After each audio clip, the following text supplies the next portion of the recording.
Okay, this is me, Si, doing the third episode of this video podcast thing. Still playing with the name. I'm feeling SciCast is the thing that works at the moment, but we'll see. Any suggestions as well? I'm struggling to come up with some ideas on this. Hopefully the audio quality is a little bit better this time as well. I appreciate previously it was all coming straight from the my iPhone microphone, which was not the best, obviously. I've picked up a little omnidirectional mic, which should improve that quality for you. I'm also going to try and play around with the format a little bit, iterate, let's do a little bit agile here and just keep getting some feedback and making things better slowly but surely. I want to find my tone, the tone that suits me, make sure it's on brand, let's say. I want to introduce, you've probably seen that I've got my little circle ID that I like to use every now and then, especially on my website. And I'm going to change the typography, I think. The quirky font that I was using in previous episodes is not quite what I'm about. I know, yes, I might be quirky, but it's not really the style I've been kind of using throughout the years. And I'm going to get rid of those cheesy credits, captions that I've put over every single video as well. So hopefully that will help. So as I say, format wise, I still want to do some sort of trending. What's hot right now for me. TV wise, or what I'm watching at the moment, there's a great thing on Channel 4 called Electric Dreams.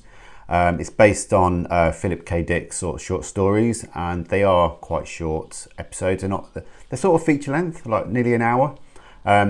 But the nice condensed stories, a little bit like Black Mirror. And talking to Black Mirror, it's got that sort of dystopian feel about it. It's very sort of,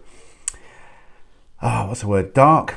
Even the production of it can be quite dark as well. There's very good, interesting British influences there as well. Some familiar faces from the British film industry, and I quite like them. There's some great stories in there, and I definitely recommend picking that up. It's all available on all four, the Channel 4 demand service. And another thing that I've seen recently, we went to see the comedian Rob Delaney at the Leicester Square Theatre. That was about a week ago. Very funny guy. We love his stuff generally. He's like the king of Twitter comedy as well. He's been all over it, and he's very, very good at, making short quips about politics, about society. For an American guy to come over to the UK and get our sense of humour is quite an achievement anyway, and he definitely gets us. We watched a series again on Channel 4 called Catastrophe with Sharon Horgan. They're brilliant together in that, and it's really sort of on the nose, real parenting. What some parents, like myself included, actually think but daren't say. These guys get it. They are very, very good, and I highly recommend watching Catastrophe to get a flavour of what Rob's like. His stand-up show is very similar as well, and I highly recommend just getting on all over his stuff. Basically, he's one of my favourite comedians at the moment, and give that a try. Follow him on Twitter as well, because he's very sarcastic on there. So what I want to talk about today is around side projects and finding that time to actually get on with these side projects. I found through the last sort of couple of years it's become a lot harder for me to do this. When I was in my 20s, I had a lot of enthusiasm, motivation to actually create new things, and I had a bit more energy to do that. Time has got the better of me, and being a parent takes up most of my weekends and evenings now, and I'm just lacking that energy as well. At the end of the day, my job has changed through the years as well, so now I'm an actual a manager for a team. There's a lot more to do around that, a lot more running around in the day as well to get things done. So I am finding it very difficult to keep on top of any side projects that I do have a desire to do these things. I'm just struggling to find the time to actually execute them. And I know it's a terrible excuse, and I've talked about this in the past. I've even written articles for .NET Magazine and Creative Blog and stuff like that on how to try and get on with side projects. But as always, time is of essence, and I have found you've got to be very careful that you don't burn out as well. I'm overcommitting on projects like these. So over the last few years, well, I say last few years, last 10, maybe 15 years, I've had a lot of projects going on, and all to relatively different levels of success as well. So I started off in probably around 2005 when the Web 2.0 bubble was bubbling up. Went to a conference, realised there was a lot of local, a lot of people that went to this London conference from the Midlands, and I realised that there are no meetups for this back in the Midlands. I need to do something about this. So I got together with a few people that I had got in contact with, and then we kind of grew, and that became the multi-pack. And for a few years, probably about 5 years or so, it was a really successful sort of group of people that got together regularly. We arranged actual mini conferences at weekends. A few other guys kind of span off and did sort of lemon pack, we called it, for Leamington Spa area, and Staffs pack as well for the Staffordshire area. So it was growing around the Midlands. But as our careers changed and time and personal sort of interest, because this was a Saturday meetup, it took life took over, and it's kind of phased away. And a load of other things I've been doing. So there's like the Derby County Twitter account I set up many years ago. That was sort of commentary by Derby fans for Derby fans. Again, it's sort of rolled up. We've got around 12,000 followers now. Can you believe there's 12,000 Derby County fans? I know, on Twitter as well. But basically that's self-managed, and I don't need to do much around that now. I know the guys that do the work, they like to make sure I'm in the loop, but at the end of the day, it's all for them and people that follow, and I just like to see that it's still delivering a purpose. It's great, and it's another example of actually playing around with tech and seeing the real world application of what it can do as well. Another little project that I did back in the day was my podcast. So for those that know me, I'm pretty much into my house and dance music. And back in the day of iTunes introducing podcasts, I just decided I might as well put some mixes out there and use that platform to get them out there. Little did I know how successful that might be. And back in the day, it was tens of hundreds of thousands of downloads every month of the stuff I've been doing. So that's when I started reaching out to other producers and DJs and artists to get them involved. And it was a brilliant way to network within the industry as well. So that I've been doing on and off for the last 12 years now. I even partnered up with some other DJs that I knew in the area just to try and take the load off me a little bit. But again, time has got the better of us, and we just don't have the time to sort of keep up the momentum of this. Again, this is another testament to the platform. Some of the heavyweight DJs and labels and producers have now got involved in this medium, and they're taking over. I'm just like a hobbyist. I don't even go out and gig or anything like that. It was just an opportunity for me to try and get my my stuff out there. I enjoy making my mixes. If anyone else likes listening to them, great, enjoy. But now the market's got quite diluted, and I just feel like time has come to sort of maybe let's give it a rest now.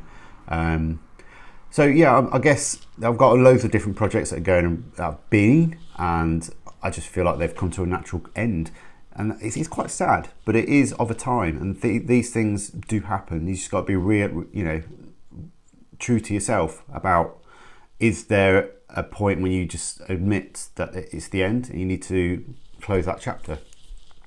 Again, so back on the multi-pack, the domain renewal came up this last week, and I just thought, I don't know if we need it anymore.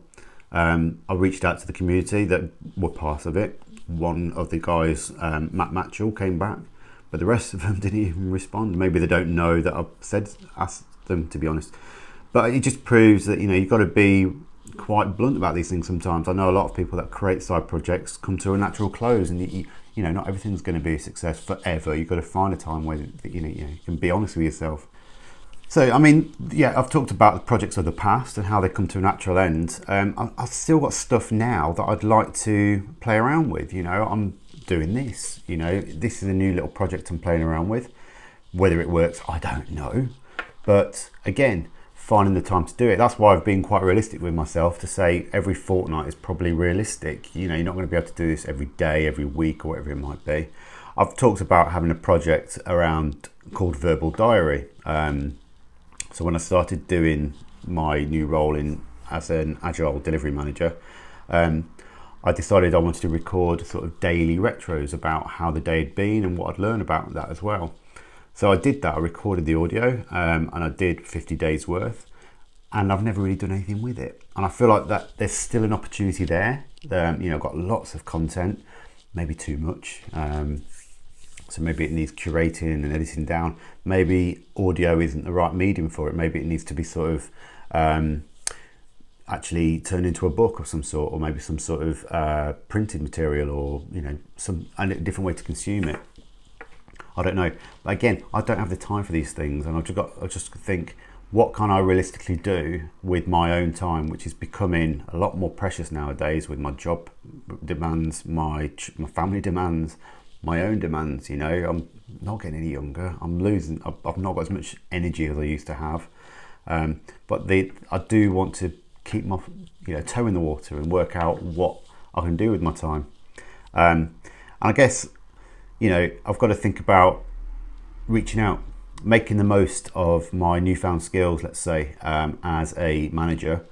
I hate using that word. I don't want to manage people. I want to reach out to communities, the people that want to do these things, and get them involved. I think, I can use my sort of coaching, leadership skills to sort of make sure things get done. But at the end of the day, I'm not going out there to recruit. None of these are monetizing projects. They're just things to play around with. And I've got to think realistically as well. What is the return on investment on these things? I don't want to spend too much time on these to find that there's very little return. So it's difficult, and these are the things I want to sort of reach out to the community about and say, how are other people getting on with their side projects? Do you have time for these things, and how do you find the time? Do you make it more of a community event? Should you get more people involved? I mean, we can open source stuff all the time, and it's great when I see initiatives and projects to do that, but it's very difficult to find those people as well. I'm very lucky that I've got such a loyal following on Twitter with thousands of people. Many of them actually see what I say. That's fine. But maybe I should tap into you guys a little bit more to say, what should we do? What can we do? And would you like to? I've even had some projects in the last year or so where I've tried to partner up with my wife. She's been working in education for sort of 15 years now. And I know from her experiences, a lot of technology and the solutions available to them are substandard. And I know that there's definitely opportunities to do things better. And using my technology background and her education, we thought about developing a whole initiative around getting education into tech and tech into education a bit more. These projects, they're not massive at all in any sense, and they might not even have much potential, but we're both very passionate about what we do. I'm passionate about my tech, she's passionate about education, and I want to make sure that we're trying to explore these options. But as I said, time-wise, it's just not there at the moment. People talk about teachers having all the time in the world. They don't. They are stretched so thin right now. She's managing most bloody parts of the school now. She's talking about all the creative topics, all the a lot of like geography, history, religious education, social sciences, psychology, business now, IT as well. Anything that's not necessarily academic is in her remit now. She's stretched so thin, but in the same sense, because she's looking after technology now, she's asking me to bring in people from technology and how they might be able to help education, and giving the kids an opportunity to learn about what's happening out in the real tech world. So I'm trying to use my contacts through work, through my social networks, and get them to come in for tech breakfasts or business breakfasts at the school to talk about the opportunities there are, and maybe some of the career paths these people have taken through the years as well. So hopefully that will engage with, this topic will engage with some of you out there, those of you that are creative and work in tech, or not as it might be. We all have side projects we'd like to, well, not we all, a lot of us have side projects we'd like to get involved with, but obviously time is of the essence, and we need to work out how to make this a bit more achievable and be realistic with ourselves as well. Group it up, collaborate in, all those sort of general attitudes. We need to bring our minds together, I think, and this is my call for arms to get those people in creative industries working together and working out how we can push things forward in an innovative industry and make things work in a better way. Get in touch, tweet me, Facebook me, LinkedIn, whatever it might be now, and let me know how we can resolve this.